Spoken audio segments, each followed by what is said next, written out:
সংঘাত বেড়েই চলেছে। মমতা ব্যানার্জি তো চাইছে জগন্নাথ মন্দিরের নামে রাজনৈতিক সংঘাত বাড়ুক।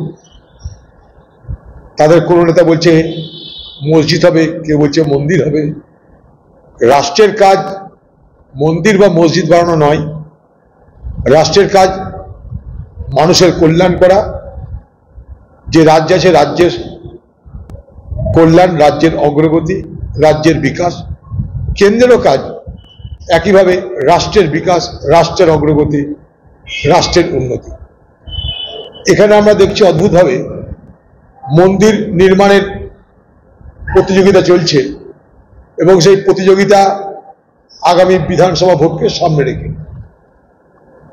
এর আগে দেখলাম লোকসভা নির্বাচনের সময় ঘটা করে রাম মন্দির উদ্বোধন করা হলো। একটা দেশের প্রধানমন্ত্রী প্রাণ দিচ্ছে দেবতার, তার নাম ভগবান রাম। এখানে বাংলার মুখ্যমন্ত্রী সে বলছে আমিও পারি।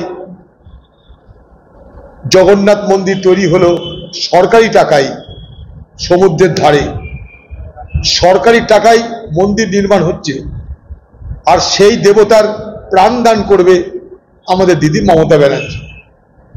মোদি আর মমতার মধ্যে এখন মন্দির নির্মাণ নিয়ে তু তু মাই মাই চলবে। এ বলবে আমি রাম মন্দির করলাম, এ বলবে আমি জগন্নাথ মন্দির করলাম।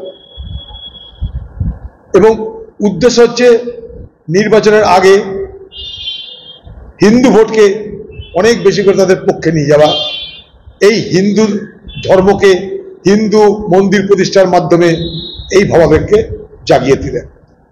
এটা কোনো রাজ্যের সরকারের বা রাষ্ট্রের কাজ হতে পারে বলে আমরা মনে করি না।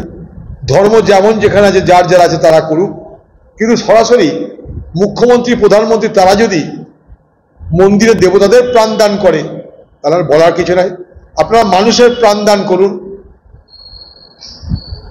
হাসপাতালে যে দুরবস্থা চলছে, চিকিৎসা না হওয়ার কারণে যে কত মানুষ মারা যাচ্ছে, আরজিকর কাণ্ডের ঘটনা ঘটলো, একটা আমাদের ছাত্রী এবং ডাক্তারকে হত্যা হতে হলো।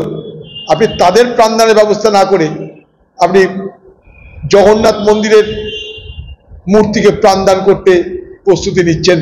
জানি না এই বাংলার মানুষ আর কত নাটক দেখার জন্য অপেক্ষা করছে। এই নাটক বন্ধ হোক বাংলায়।